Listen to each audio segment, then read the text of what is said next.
You know what Netflix does that genuinely drives me insane? Adds some of the best mystery thrillers ever made and tells absolutely nobody. No banner, no watch this now notification, just sitting there, 3 pages deep while the algorithm keeps pushing the same 6 shows it's been pushing since January. I've done the digging. 15 mystery thrillers on Netflix right now that cover every corner of the genre. A blind man in an empty house who is very much the threat. A tailor in 1950s Chicago who is the most dangerous man in any room. A pastor whose faith starts bending towards something dangerous. And that last one is number 1 on this list. And it might be the most suffocating film I've seen in years. 15 films, ranked. Let's go. Number 15, Money Monster.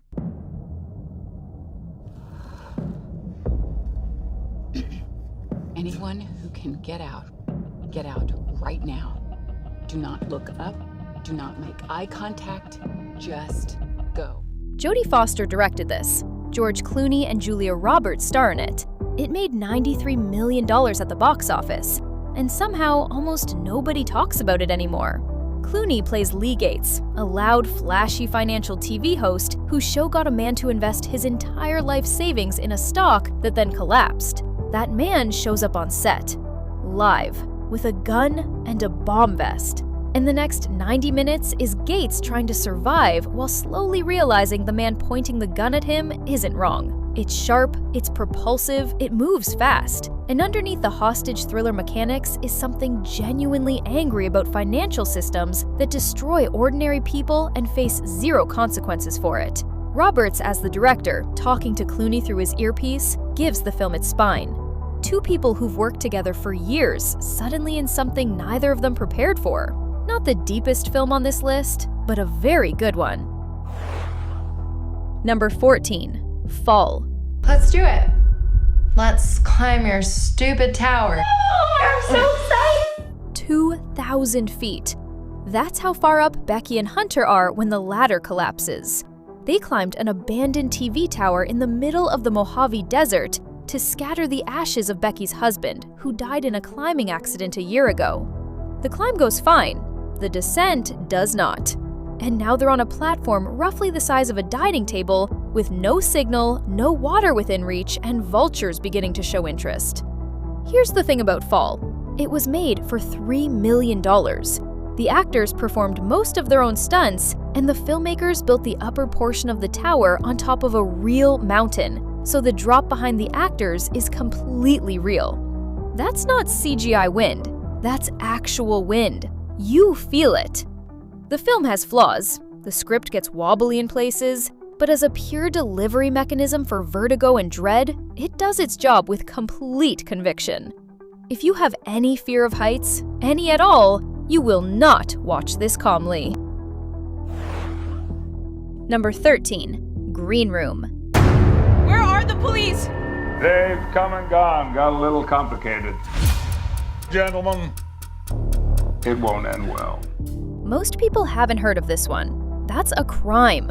A punk band takes a last-minute gig at a remote venue deep in the Oregon woods. They walk in on something they weren't supposed to see. And then the doors get locked. Jeremy Saulnier directed this, the same man behind Blue Ruin, and he does something very specific here that most thrillers never manage. He makes violence feel real.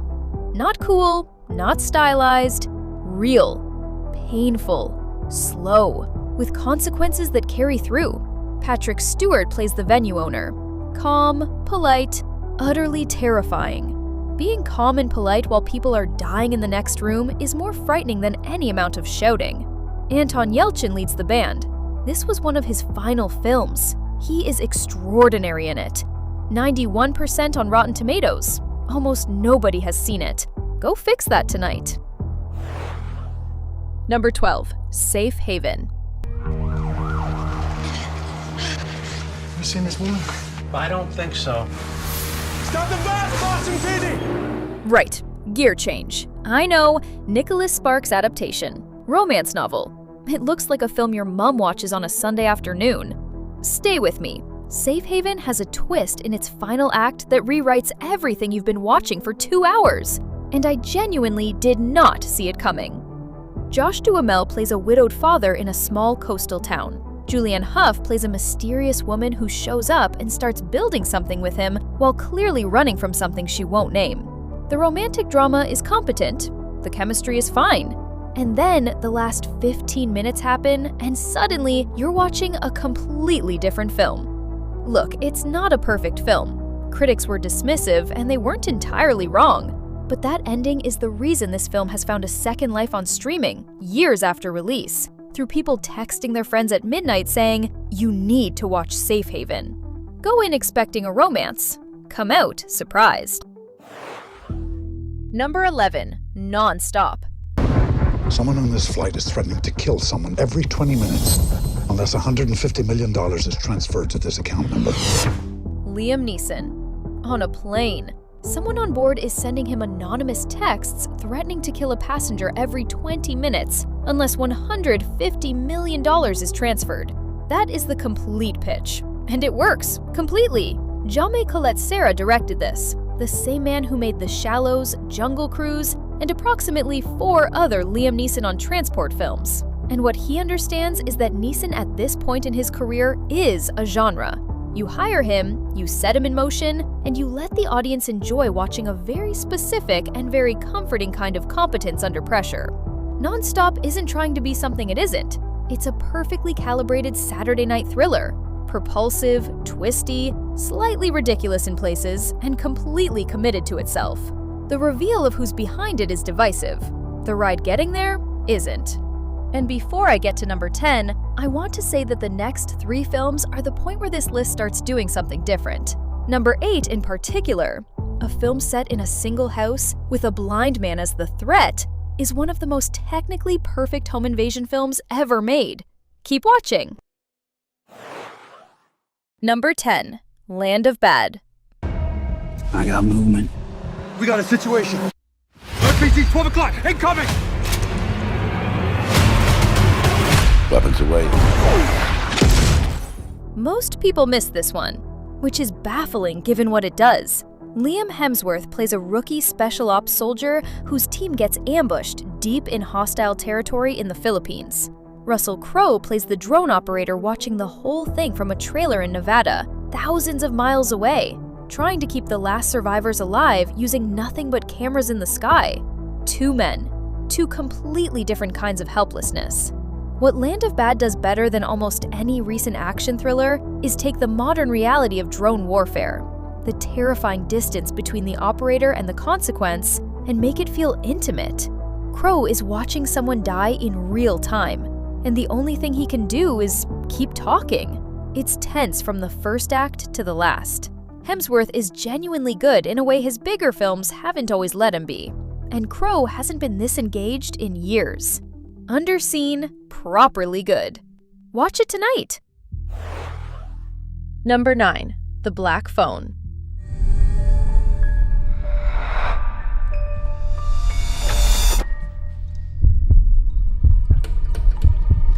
Does it work? Finney Shaw is 13 years old. He's been taken by a man called the Grabber. He's locked in a soundproof basement, and the black phone on the wall, which the Grabber says has never worked, keeps ringing. The previous victims are calling to help him escape.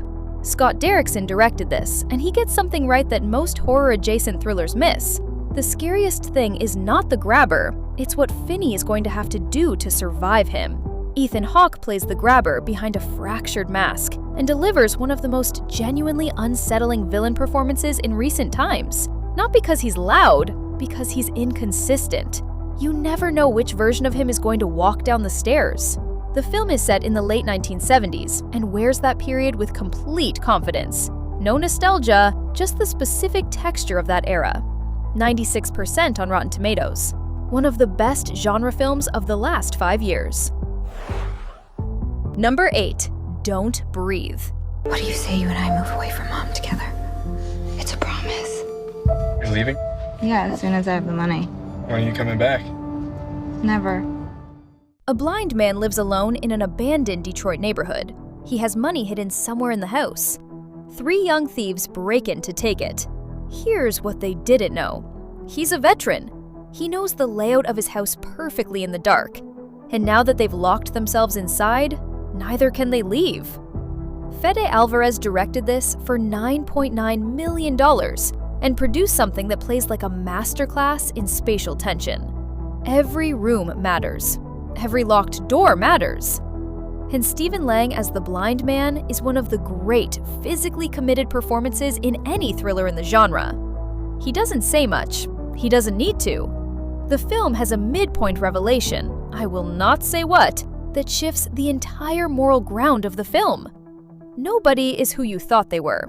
Nobody is who you were rooting for. 88% on Rotten Tomatoes. $157 million on a $10 million budget. And still, not enough people have seen it. Number 7, First Reformed. I've decided to keep a journal, to set down all my thoughts and the simple events of my day. I will keep this diary for 1 year, and at the end of that time, it will be destroyed. Most people won't have heard of this one, and I almost didn't include it, because calling it a thriller feels slightly dishonest. It's more accurate to say it is one of the most quietly devastating films of the last decade that happens to build towards something that makes the hair stand up on the back of your neck. Ethan Hawke plays Reverend Toller, a pastor at a small, crumbling church in upstate New York, who begins counseling a young environmental activist whose despair about the planet's future starts to migrate into something dangerous. Paul Schrader wrote and directed this, the man who wrote Taxi Driver. And you can feel that lineage. The same trapped interiority, the same journal entries read in voiceover, and the same accumulation of quiet fury building towards something that cannot be contained. Hawke is doing the finest work of his career. Roger Ebert gave it 4 stars. It won the Independent Spirit Award for Best Film. Not for every mood, but for the right mood, completely irreplaceable. Number 6, Nuremberg. After the last Great War, Germany went from a broken nation to near-world conquerors. 6 million Jews in total were murdered. The world needs to know what these men did. Post-war Germany, 1945. An American military psychiatrist named Douglas Kelly is assigned to evaluate the Nazi high command before the Nuremberg trials begin, to determine if they're mentally fit to stand trial. And then he meets Hermann Goering. Rami Malek plays Kelly, Russell Crowe plays Goering, and the psychological duel between them across a series of interviews in a prison cell is the engine that drives the entire film. What makes Nuremberg genuinely uncomfortable is that Goering is not stupid, not raving, not monstrous to look at. He's brilliant, charming, politically astute, and Kelly finds himself, to his own horror, increasingly fascinated rather than repelled. The film has pacing issues in its first act. Critics were divided, but the courtroom sequences, where much of Goering's actual cross-examination dialogue is reproduced verbatim from the real trial records, are extraordinary. And the question the film ends on? Kelly's warning that the ideology that produced the Nazis could take root anywhere, and that nobody was listening, is one that has gotten considerably louder since 2025. Number 5. Official Secrets. Did you get this email? The Americans want us to help them get a UN resolution for war. She risked everything to stop a war. Her government called her a traitor. Catherine Gunn was a British intelligence translator at GCHQ when, in 2003, an email arrived from the NSA asking Britain to help spy on UN Security Council members and dig up blackmail material to push them into voting for the invasion of Iraq. She leaked it. Keira Knightley plays Gunn, and this is her finest performance since The Imitation Game. Not because she's showy, because she plays the role of terror with ordinary courage, with complete, unflinching honesty. The film understands that whistleblowing isn't heroic in the movie sense. It's terrifying. It costs everything. Her job, her husband's immigration status, her freedom, and it still didn't stop the war. That's what the film doesn't flinch from. The act of conscience happened. It was the right thing. And it changed nothing. Ralph Fiennes shows up as her lawyer and proceeds to take over every scene he's in. A film about what it costs to tell the truth, in a world that has already decided what it wants to believe. Number 4. The outfit. Please, sirs, I don't want any trouble. This is the film I'd put forth. Not because it's weaker than what's above it, but because what's above it does something I've never seen another film do. Mark Rylance plays Leonard Burling, a Savile Row-trained cutter running a small tailor shop in 1950s Chicago. His clients include the local Irish mob. On one particular night, all of them come through the door. There's a tape, there's a rat, there's money, and Leonard, quiet, measured, utterly unflappable, has to navigate all of it without anyone realizing that he is the most dangerous person in the room. The film was shot almost entirely in one location, the tailor shop, over a few weeks. Graham Moore wrote and directed it, the man who wrote The Imitation Game, and it is a masterclass in what you can do with a locked room, a great cast, and a script that never shows its seams. Rylance is the reason to watch this. He builds a character through raised eyebrows, a slight tightening of the jaw, a single carefully chosen word where anyone else would have said 3. 86% on Rotten Tomatoes, one of the most underrated films of the last 5 years. Don't miss it! Number 3. Wind River. Sheriff's office. I need emergency assistance. What's your location? The Wind River Indian Reservation. Before I tell you about numbers 2 and 1, here's the starting grid for the rest of the list. Misery. If you want the purest, most perfectly constructed Stephen King adaptation ever put on screen, and Locke. If you want to understand why number 1 on this list is genuinely one of a kind. Now, number 3. Wind River is about the murder of a young Native American woman on a reservation in Wyoming in the dead of winter. Jeremy Renner plays a wildlife tracker. Elizabeth Olsen plays an FBI agent. And together, they move through a landscape so brutally indifferently cold that the cold itself becomes a character. Taylor Sheridan wrote and directed this, the same man behind Sicario and Hell or High Water, and it has the same moral gravity as both of those. No clean answers, no hero's catharsis. Just people in a broken system trying to find something like justice in a place the system has largely abandoned. The final act is among the finest Sheridan has written, and there's a speech near the end, delivered quietly to no one in particular, that I thought about many times since I watched it. 97% on Rotten Tomatoes, one of the best films of 2017. More people should know it. Number 2, Misery. Stephen King has been adapted hundreds of times. This is the one that got it completely right. James Caan plays Paul Sheldon, a novelist who crashes his car in a blizzard and is rescued by a woman named Annie Wilkes. Annie is his biggest fan. She has all his books. She knows everything about him, and she is not going to let him leave. Kathy Bates plays Annie. She won the Oscar. She deserved it the way gravity deserves to exist. Annie is not a cartoon villain. She doesn't rant or monologue. She bakes. She cleans. She has opinions about words like cock-a-doodle. She is warm and domestic and utterly, completely terrifying because her love for Paul Sheldon is not a metaphor or an exaggeration. It is the most real and total thing in her life, and it has nowhere healthy to go. The film is 90 minutes of pure escalating dread in a single location. It has not lost a single frame of its power in 35 years. And that sets up number 1. Because what Misery and Locke share is something almost no thriller attempts. One location, extraordinary performance, and complete suffocation. Misery does it in a bedroom. Locke does it in a car. Number 1, Locke. Hi, love. Hello, Katrina. I have something to say. What's happened? I'm not coming home. Ivan Locke is a construction site manager. He is responsible for the largest concrete pour in European civilian history, happening tomorrow morning. He has a wife, 2 sons, a life he's built carefully. And on this particular Thursday night, he gets into his BMW and starts driving. He is not going home. The entire film, 85 minutes, takes place inside that car. Tom Hardy alone, driving, talking on the phone. To his wife, to his sons, to his bosses, to the woman on the other end of a decision he made 8 months ago that is destroying everything. He never gets out of the car. The camera never leaves the car. No other actor appears on screen, and it is one of the most tense, most emotionally total, most quietly devastating thrillers I have seen in years.